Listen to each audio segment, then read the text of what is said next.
question arose this morning about the problem of whether the extension of the network, especially by electronics, might not abolish individual privacy. And I said I was planning to devote this afternoon's session to that problem and some of its ramifications.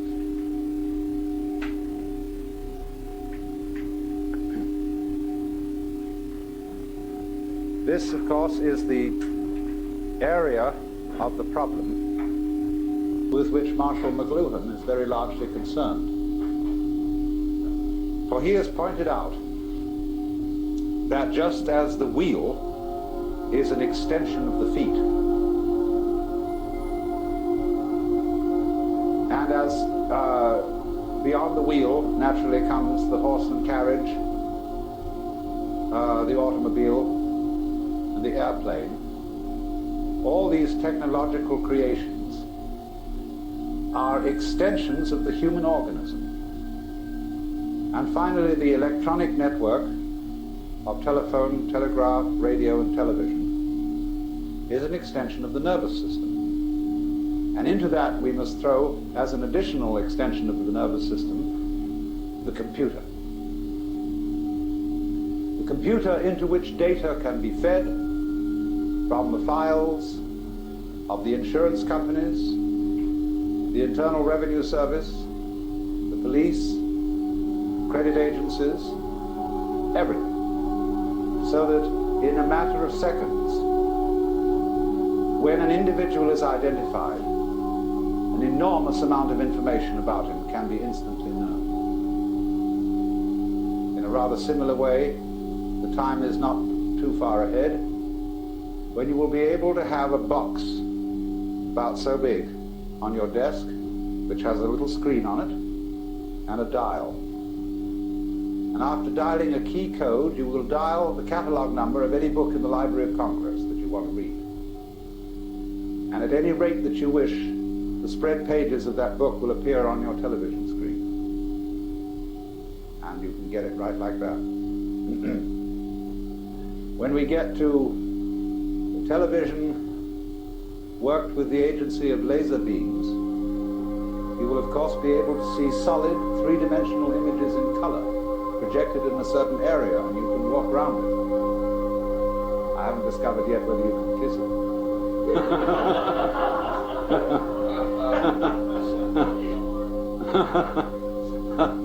But when you get a phenomenon like that, it begins raising the question of where somebody actually is. When the reproduction becomes technically perfect, you see, you won't know the difference between the reproduction and the original. That's going to be a new kind of confusion. And we will perhaps even be able to think about the word reproduction in a new sense. We say now, one of the meanings we give to the word reproduction is sexual reproduction of the species, or the biological method. Then we have reproduction through photocopy, and all that kind of thing. Let's suppose, too, that we begin increasingly to be able to manufacture the parts of the human body in very perfect kinds of plastic, so that when your heart goes wrong or your kidneys go wrong, the surgeon will simply replace them with a plastic reproduction, which will work equally well. And perhaps they'll never be able to reproduce in plastic the brain, but they can at least put in there a radio device which will connect with a computer system of some kind, which will do the same job. So that then, after the years go by and your parts have been replaced, the serious question arises as to, are you the same individual? And we would say, well, no, you've been entirely replaced. Of course it does. You're being replaced all the time, though by a different method. And just as, say, an institution like the University of California, which is a very rapidly changing university. For some mysterious reason, it remains the University of California, recognizable as such, even though the students, the faculty, the office and administrative staffs, and the very buildings themselves are in a state of flux, so that they hardly remain a constant for 5 years in succession. What then is the university? The university is a pattern of behavior. And the organisms involved in that pattern keep changing. But the pattern retains an identifiable continuity. So does your body. So does the whirlpool in the stream. So do the hot springs down below, although the water is running through them all the time. It's never the same. So you can envisage the reproduction of the human being in this electronic way, and at first you say, oh horrors, are we going to be converted into nothing but plastic replicas of ourselves? Will we be there in any sense anymore? Will the soul survive it? But you see, in the case of the University of California, it is what we call the University of California that is the soul. And its bodily expression keeps changing. So, when we find out that we are electronic echoes of ourselves, being perpetuated through the ages, we shall come to the astonishing conclusion that that's what we already are. Only we have to do it again ourselves in order to realize it. We are already the most remarkable electronic patterns from the standpoint of physics. So let's a bit lay that bugbear to rest. Although I must say, there is something about plastic in its present stage of evolution that is somewhat repulsive. There is a state of consciousness which those who are psychedelically hip or hep call the plastic doll, in which everything looks as if it's made of plastic, as if or patent leather or enameled tin, that it only reflects light and has no light inside it. There is another side to the vision, whereby everything becomes living jewelry with light inside, a kind of beatific vision as distinct from a diabolic vision. And at the present stage of its development, plastic always suggests the diabolic vision. But it is through the diabolic vision that you gather the deepest insights. It's really profounder than the beatific vision in a certain way. Because if you can go down into any experience, I hope you understand the meaning of this phrase, go down into. It's very important. It means exploring a certain sensation or a certain feeling,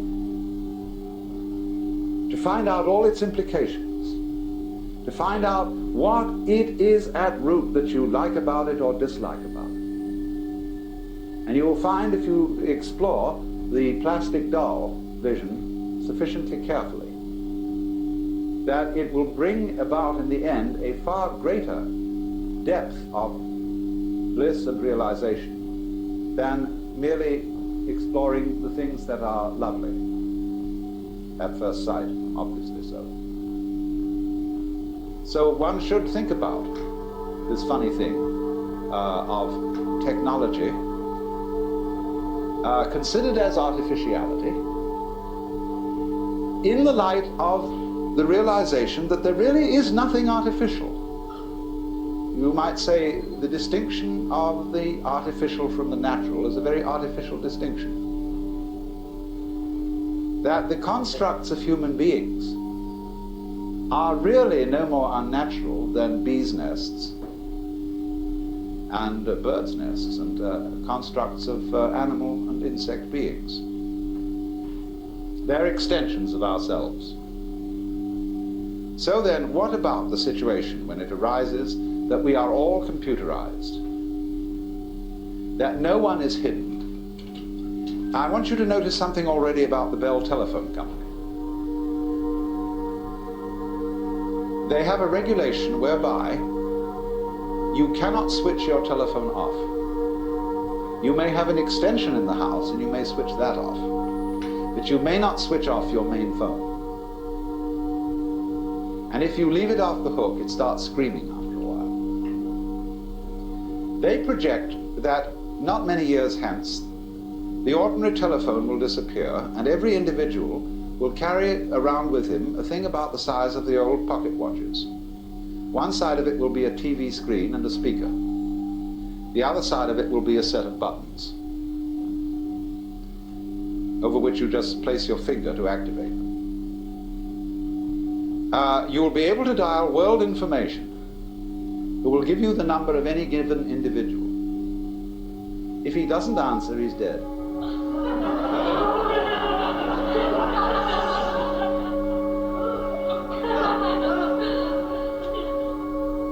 So under such circumstances, absolutely no one can get lost.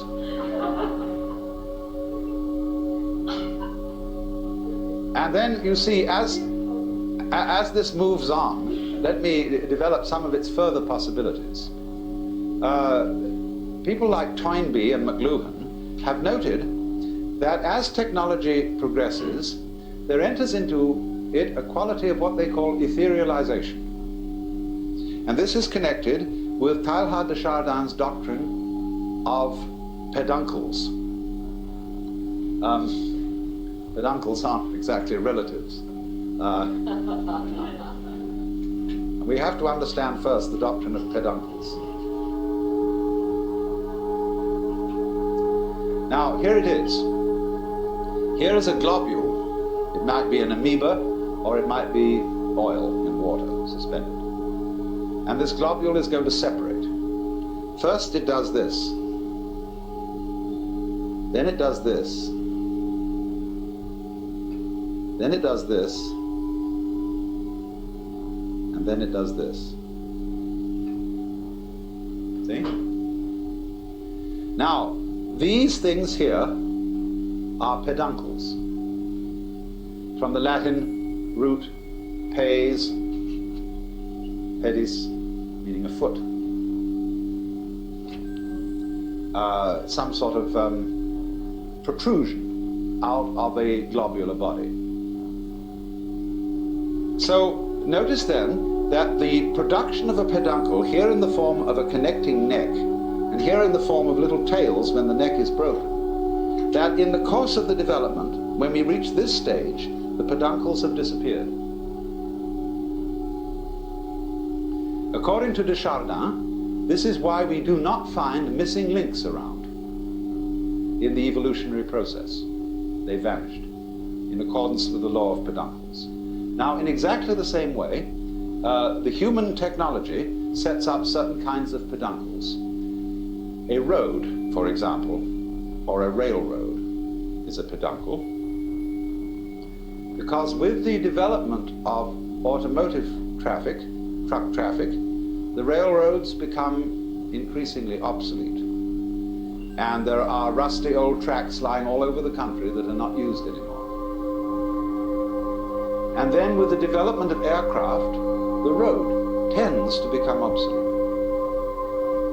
With the development of radio, the wire as a connection, as a peduncle, becomes obsolete. So that more and more, the connecting links that we saw in a visible way disappear with the development of more expert types of communication. We can easily take this a step further. When we develop a form of electronic communication such that you don't even need to take a plane. You want to see, supposing I want to see my father in England. We both have these laser beam TV jobs. And just like that, I can recreate in front of him myself and my exact environment, everything around, just as if he was sitting in the room. And I can do that with his set on the other end. so that eventually we don't need to take the plane. You can conceive, as some science fiction writers have, what seems to us a rather appalling situation, where you never need to leave the place where you're sitting. All food supplies and everything are automatically delivered. You just dial what you want, and some kind of mechanical process transmits it to you. Then they go further than that. They don't. They really abolish food altogether, because they've got it down to some special essences which you take. Then they go beyond that, and you give yourself a certain kind of electronic stimulation, and it does all for you that food could ever do. And then you think, oh dear, what's the next step beyond that? Of course. The next step beyond that is, of course, there's one thing yet, one peduncle we have to get rid of. And that is the black box, the electronic gadget. Because by the time we have become as etherealized as that, we move into a telepathy and psychic communication. And as soon as you make that step, of course, it would seem that all privacy whatsoever has gone. Because what you are inside is an open book to everybody else. Your thoughts are easily read. And therefore, you may say at first, ooh, that is the conversion of humanity into an anthill of the worst type. And this is, in a way, naturally, what all properly educated Americans, and I will add properly educated Britishers, and some other peoples, dread. It is said the Englishman's home is his castle. And everybody needs a castle, a place where you can get away from it all, and just be yourself. But even then, when you're away from it all and you're just being in yourself, you've unfortunately got a lot of thoughts inside your head that aren't yours. Because you think in the English language, and that was given to you by other people, and contains their prejudices, that you can't avoid them in thinking. Japanese people will say that when they think in Japanese, they can have certain feelings that are characteristically Japanese. But when they start thinking in English, they can't have those feelings.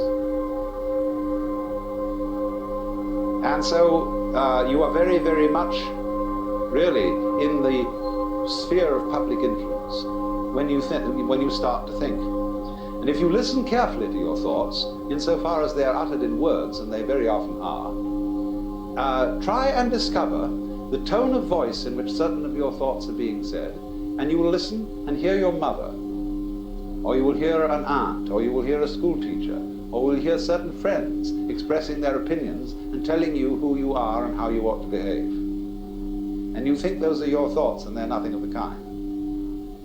An inner pandemonium under the dome of the skull is going on all the time. Myriads of voices, myriads of influences from outside working upon you, even when you are physically quite alone. So, wait till the question period, please. This means that you are not nearly as much of a private individual as you think. You are also, of course, exercising these influences upon other people. You're telling them who they are, what you think about them, what you think of their behavior. And even if they don't believe you, they nevertheless pay very serious attention to it. They can't help it. You can take the experiment, for example, that B.F. Skinner used to try, which is very terrifying. He would send two members of the class, selected arbitrarily, outside of the room. Then he would arrange two chairs, chair A and chair B.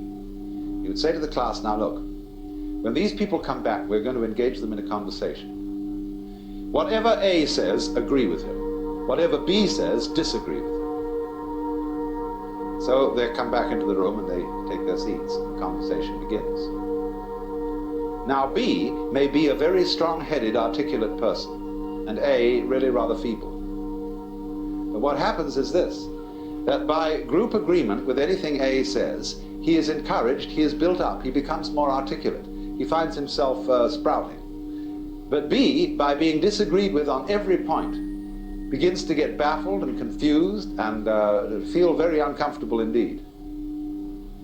Unless he is onto the game and he challenges the whole group. I see now what you're playing. You have made up your minds to disagree with everything I say. Therefore, of course, you don't count.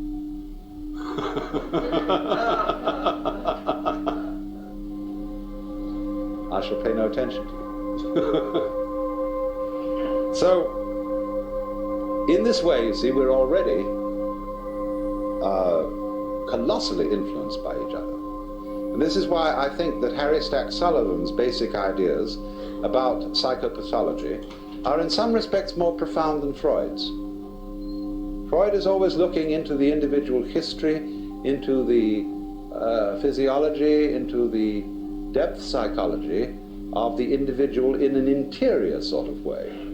But Sullivan was always looking to the individual as the expression of a social network. And the same in the psychology of George Herbert Mead, where he called the conceptions that we have of ourselves the interiorized other. In other words, the sum total of all the things that people have told us we are. Because you do not know yourself as a self except in a society. Just as you do not exist biologically without a father and a mother, you do not carry on an existence without a society, and the reactions of other people to you provide you with the mirror in which you attain a realization of yourself. You know who you are in terms of your relationships with others. So then now, when we contemplate this disappearance of privacy and a completely integrated human society, we can look at this from two different points of view, pro and con. Let us first look at the pro point of view. How great to have nothing to hide. How great to give up all worries about ownership.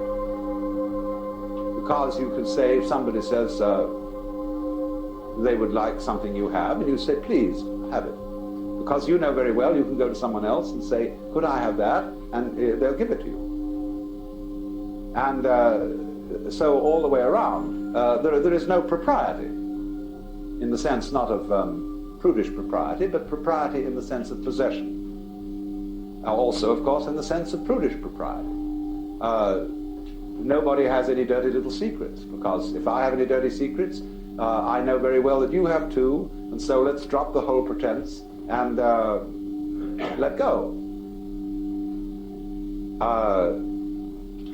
So in this sense, there might be a very, very close fellowship between all people, in which there are no barriers, no defenses, and we all cooperate together beautifully and love each other. Now, let's look at the con point of view. Con point of view would say, yes, but surely, the more we communicate with each other in that way and have no property, and there are no boundaries, and there are no fences or defenses, then, just in the same way that jet aircraft makes all cities the same city, so this would make all people the same individual. Would that be what the Hindus mean by saying you are all one, you are all the Godhead in disguise? Would it mean that? Now, part of our difficulty in approaching this is that we begin from the standpoint of a certain conception of the individual person. And this is, of course, the Christian ego, which is the soul as a center of action and something alive with consciousness and intelligence that lies hidden in the bag of skin. As, for example, King John says in Shakespeare's play to Hubert, within this wall of flesh there is a soul counts thee her creditor, and with advantage means to pay thy love. See the image? Within this wall of flesh there is a soul. Within the castle there is the king. And every man's home is his castle. And so those of us who are brought up in that way, to feel A, that we are basically the soul in the body, and B, that every soul that exists is of infinite value in the eyes of God. We therefore have instituted, since the Industrial Revolution, a tremendous technological campaign to preserve the individual. We have all kinds of social services, hospitals, ambulances, medicine, welfare agencies, every kind of thing, with the one aim of preserving life, getting you to live longer, and giving what is called full opportunity for the development of your personality. To the myriads of Asia, this is almost unbelievable. And then, of course, we are teaching the peoples of Asia medicine and sanitation, industrialization, so that every single coolie child can be regarded not as so much waste human material, which because it's sick has to be thrown away, but as some individual to be loved and cherished and properly treated. And because individuality, the human, each particular human organism is infinitely precious. That is the moving ideal of the sort of people who first created the great hospitals, who abolished slavery, who abolished the death penalty for trivial offenses, who made that great humanitarian movement of the 19th century associated with such people as Wesley and Charles Dickens and Wilberforce and so on,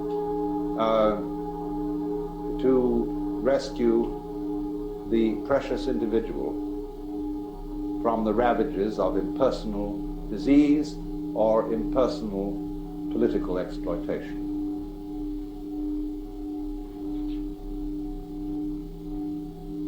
Then when a kind of American capitalist liberalism achieved to some extent this sort of ideal, we look then at political forms which are socialistic or communistic and are leery of them because they seem to go back on all that.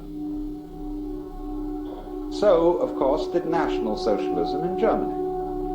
Because the position there is, it is not the individual who is the supremely important being, but it is the community, the state, which is supremely important. The individual realizes himself as a servant of the state. But our theory in the liberal capitalism of the United States is that the state is the servant of the individual. That we employ policemen and soldiers and sanitary inspectors and Department of Commerce officials, all to serve us. We call them public servants. And when a policeman gets uppish, he has to be reminded that we pay his salary and that his job is to serve us and not to be a kind of Admirable Crichton sort of butler who takes the upper hand. But of course the very idea of a servant still has in it, doesn't it, something aristocratic.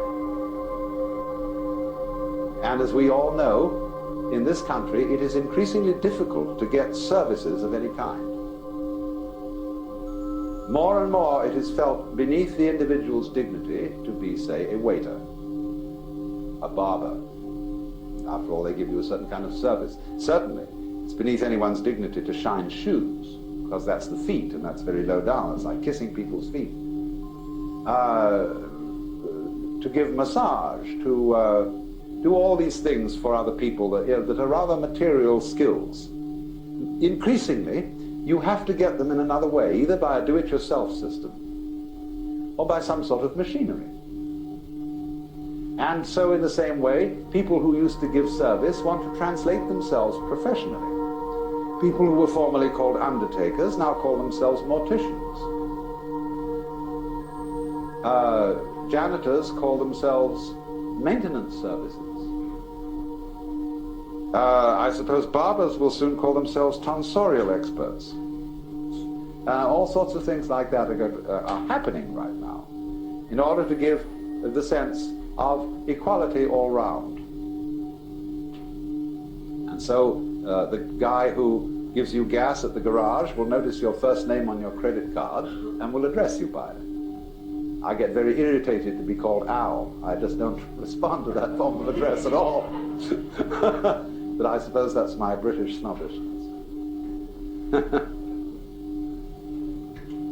But here it is, you know, everybody slaps everybody's back. Now, I was very puzzled by this when I first came to live in California, because here the use of first names and this kind of familiarity is extraordinarily common.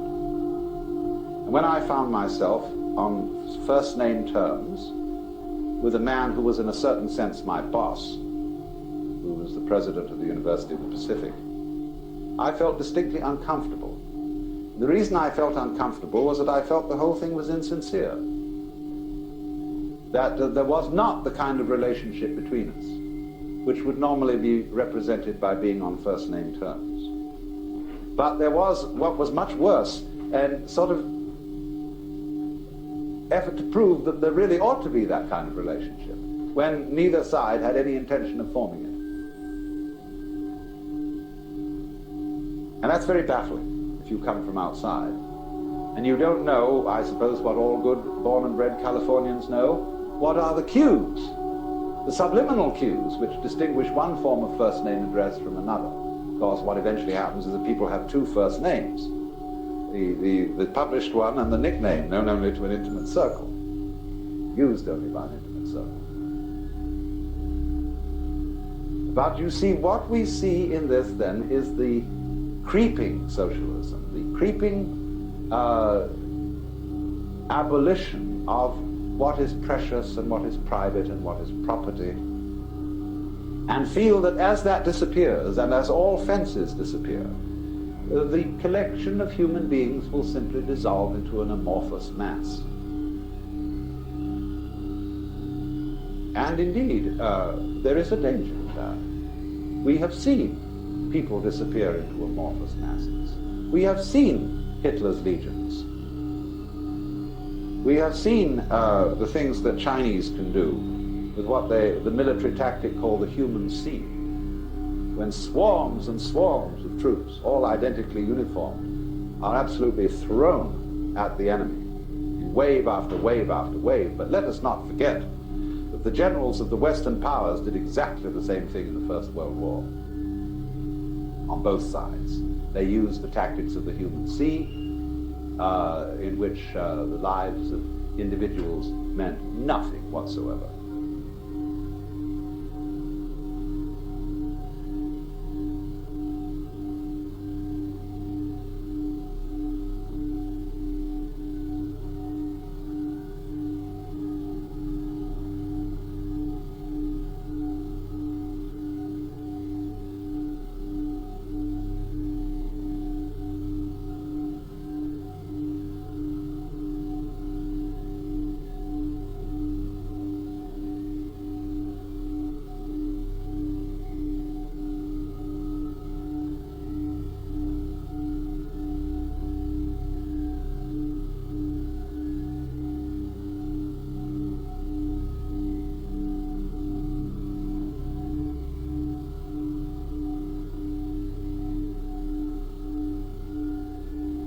Now, there are two different ways of responding to what we will call the invasion of privacy. Very often you will encounter someone who attacks your privacy in a psychological way. It may be a drunk sitting next to you at a bar. Or it may be someone who fancies himself as an expert psychological guru. And when you express an opinion, or say, you know, you walk up to such an individual and say, "Good morning. How are you feeling?" He says, "Why do you ask me?"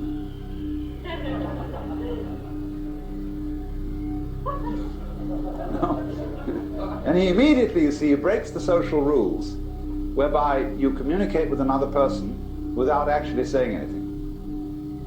phrases like "how are you," "nice day, isn't it," are like on a radio buzzing to be sure that the other side is in communication.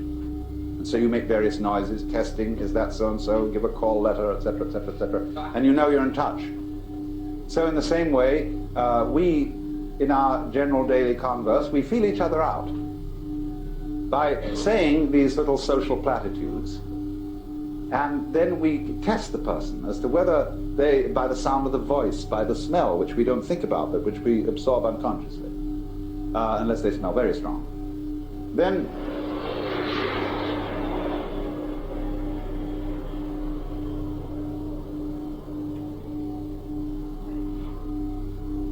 complete with bombs. And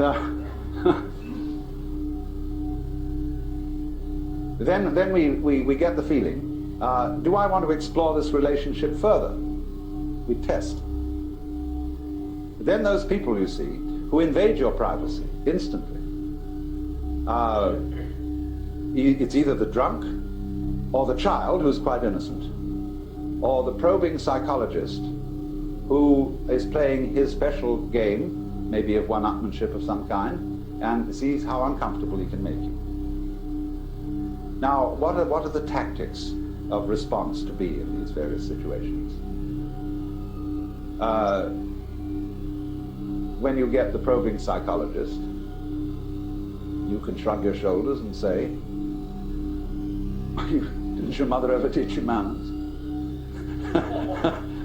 Or you can simply not defend yourself. Some people just don't need to defend themselves at all. And so that probing them in that way is like tossing a rock into a well, and you wait, and there's no splash. And that really sets people back. Krishnamurti does that. If you make a comment about somebody in his presence that is in any way adverse or critical, he gives just no response at all. So you suddenly feel, like the Buddha said, you spat at the sky and the spit falls back into your own face.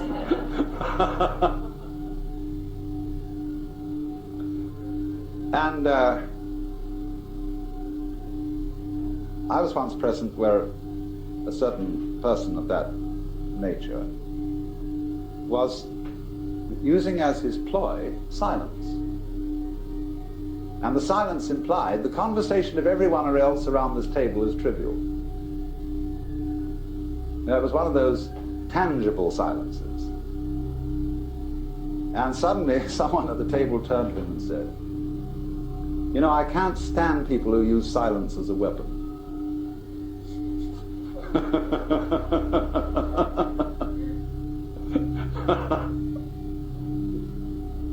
No, a conversation then started. But, and it was a very, rather a disagreeable conversation, if I may say so.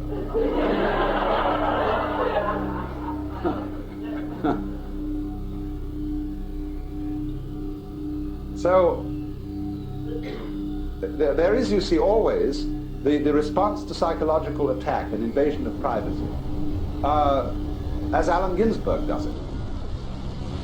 If anybody presses on him too hard, he'll strip naked. And if anybody challenges him to fight, he said, "All right, you challenge me, I choose the weapons. Who's going to undress first?"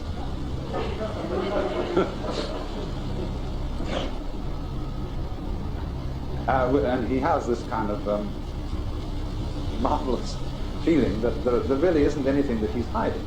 I don't know, maybe, but he certainly doesn't impress me as anyone who really hides anything. So that you see, to enter into a human relationship where there is nothing to hide and you don't depend on any sort of property gimmick for your personal worth. That's the thing we get very easily hooked on. It may be your car, it may be your clothes, it may be your cameras, your style of watches, your fountain pens, your heaven only knows what, your home that you possess, And that is inseparable from your personality. And you can't be you if you're stark naked. So the confrontation of people in an atmosphere of physical or spiritual nakedness is one where many individuals seem they're completely lost because they can't play their accustomed role.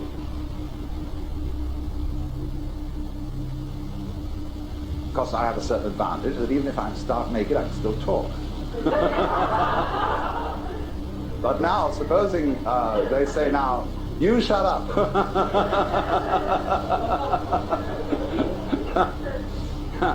Don't defend yourself with language. See? That's like taking off an extra set of clothes. But as I say, there's a certain kind of individual whom this doesn't faze at all, because he knew from the beginning that he was nothing and nobody. And of course that's a very important thing to know, because you have nothing to lose. He who sleeps on the floor will not fall out of bed, and he who has nothing to lose has really no fear either of the loss of his property, his propriety, or his privacy.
Because he knew from the beginning that he was nothing and nobody. And of course that's a very important thing to know, because you have nothing to lose. He who sleeps on the floor will not fall out of bed, and he who has nothing to lose has really no fear either of the loss of his property, his propriety, or his privacy. But there are other people who, in this situation of the loss of privacy, are completely degraded. The way, for example, we systematically deprive privacy from the inmates of prisons and mental hospitals. You go to a mental hospital, all the germs are completely exposed. Everything is smooth walls. There are no corners, there are no secrets.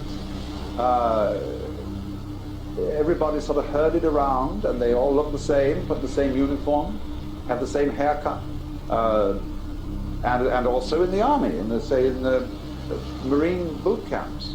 The first thing is to degrade the individual ritually, so that he has no privacy, and to see what happens to him if you do that. Now you may, the result of this is that you may brainwash him completely and make him nothing more than an obedient tool of the system. And in this case, you see what you've got. You're back again to monarchical politics. And so in a system where the design of the politics is that the community of human beings is ruled, whether by an individual monarch or by a totalitarian state, makes no difference. But the dynamics of that situation is that this community is not a group, it is a crowd. Now we therefore have to understand the difference between a group and a crowd, because this is the key to the whole thing, and if you understand this, you can get round the things that seem threatening in a society where there is no privacy. A crowd is structured in this way. There is a number of identical individuals,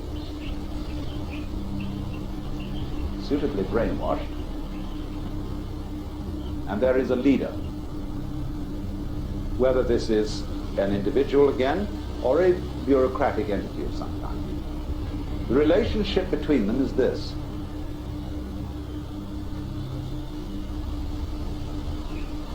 In other words, the line of communication is from the individual to the leader.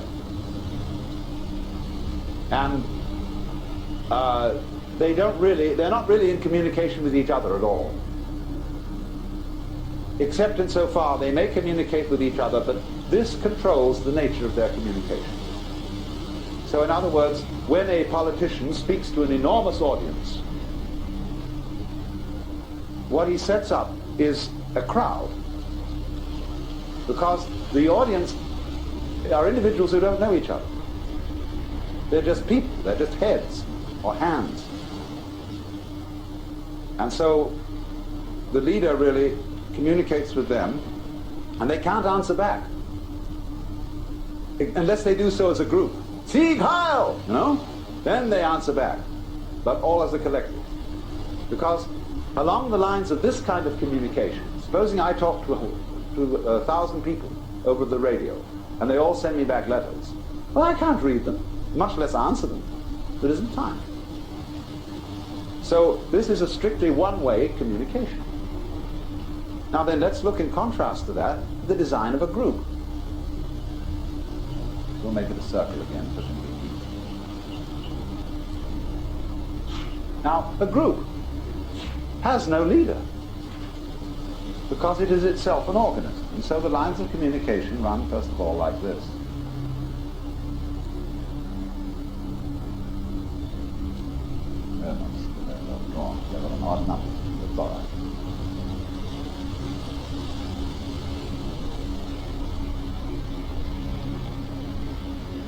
But they're much more complicated than that.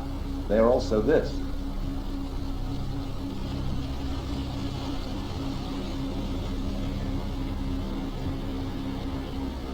Now you see what's going on. Let's go this one around. Who isn't he talking to yet? He wasn't talking to that one. He's talking to this one. He's talking to this one. You see how, I'm not going to draw this at all, it'll take forever. But the thing is that this sort of pattern is group communication. This sort of pattern is crowd communication. So a group, an effective group, a true group of human beings is one in which there are enough people or not too many people, so that they can all know each other and are in communication with each other. Now then you say, how do you relate that sort of a cell to the larger human group? Why, very simply. Every group appoints one cell to represent it. And that cell goes and joins a group of representative cells. And they have to be of adequate size for them all to be in touch with each other. And if it's necessary to go higher than that and include a still greater number or collectivity of small cells, the representative group, representative sub 1, will elect representative sub 2 to go to a representative group of sub 2s. And in this method, which is the actual original design of the Republic of the United States, which of course has been completely overlooked, you get a hierarchy of cell structures where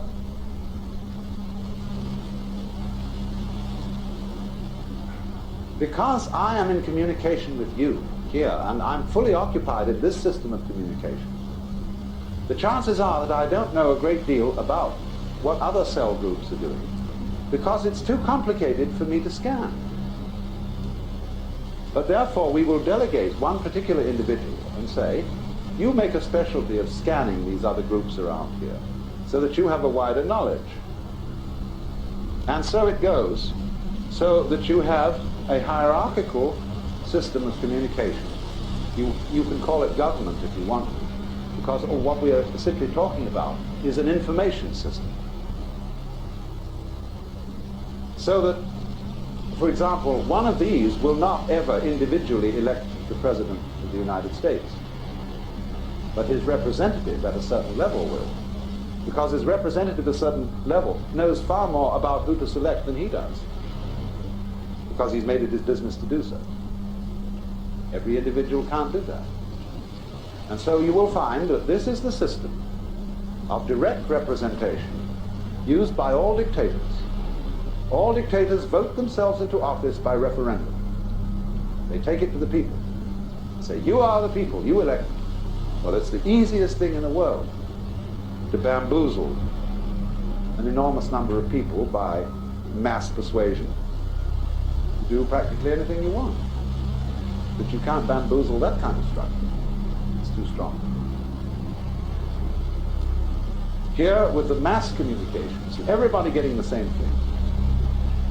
Now, oddly enough, you see, McLuhan, in his thought about the future of communications, says that with the development of the electronic circuits, we tend towards tribalism.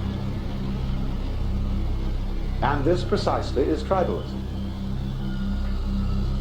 This is the monolithic state. This is the tribal community. This is utterly paternalistic. But this is different. This gives everybody a chance to have his say-so.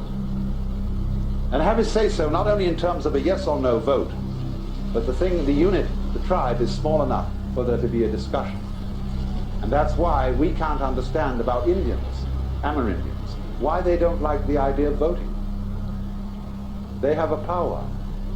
They're like Quakers. The Quakers don't vote. They get what they call a sense of the meeting. Because they all know each other, and they consider putting a thing to a vote as a kind of unreasonable procedure. We should all get together and feel it out, establish through discussion a consensus. So this, as I say, is a very strong human cluster, very difficult to be pushed around by this. Now, as we have developed electronic communications thus far, we have things like great national hookups. That everybody in the United States is watching whatever it is that comes over ABC or NBC at the major hours.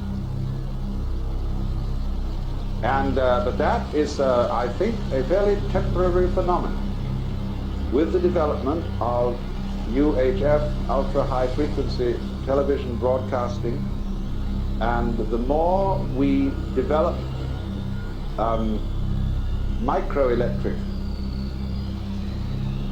machinery, the greater the capacity for discrimination on the dial. See, as it is, you get a lot of interference, and therefore it cuts out the possibility of an innumerable cluster of stations. But as the technology becomes more perfect, you can receive an enormous number of different stations. And these stations will increasingly have machinery that makes them fairly simple to run. For example, with a videotape machine now made by Ampex costing $6,000 and a Sony television camera costing $250. You can produce a television show with only one technician. The average TV show produced in a studio requires 14 technicians. So as this happens, you see, it means that there can be an increasing variety of the kind of material that is presented through the electronic channels. McLuhan adds to this a kind of strange point of view, which is that it really doesn't matter what kind of material is going over, because the message is not the content of the television show, but your exposure to and involvement in that kind of a medium. Well, there's something to this. That when you touch a person physically, which is a sort of a direct communication, you don't necessarily say anything. It is just the act of touching that may give the message or the massage of affection or love. And so people love to wander into the streets and mingle with a crowd of shoppers, especially a colorful crowd going back and forth, and the feeling of all the interesting people around and everything. They're not saying anything to each other in words, but this exciting feeling of being involved in this colorful goings-on. And so in the same way, when we are plugged in, if not turned on, to a huge in and outing of human communication, we feel very like an old Italian peasant lady leaning on the windowsill and gazing at the busy street, watching life flow by. And in a way, you see, there's something, when you see it in terms of the old Italian mama watching the world go by, there's something very fundamentally good about that. Something we associate with colorful villages, exciting streets, and the romance of an archaic peasant-type person. But you see that sort of thing, of watching an ever-varying panorama of life, is not completely excluded by electronic technology. Especially if people in their net structure are organized here as true nets. This is not a true net. This is just a trap.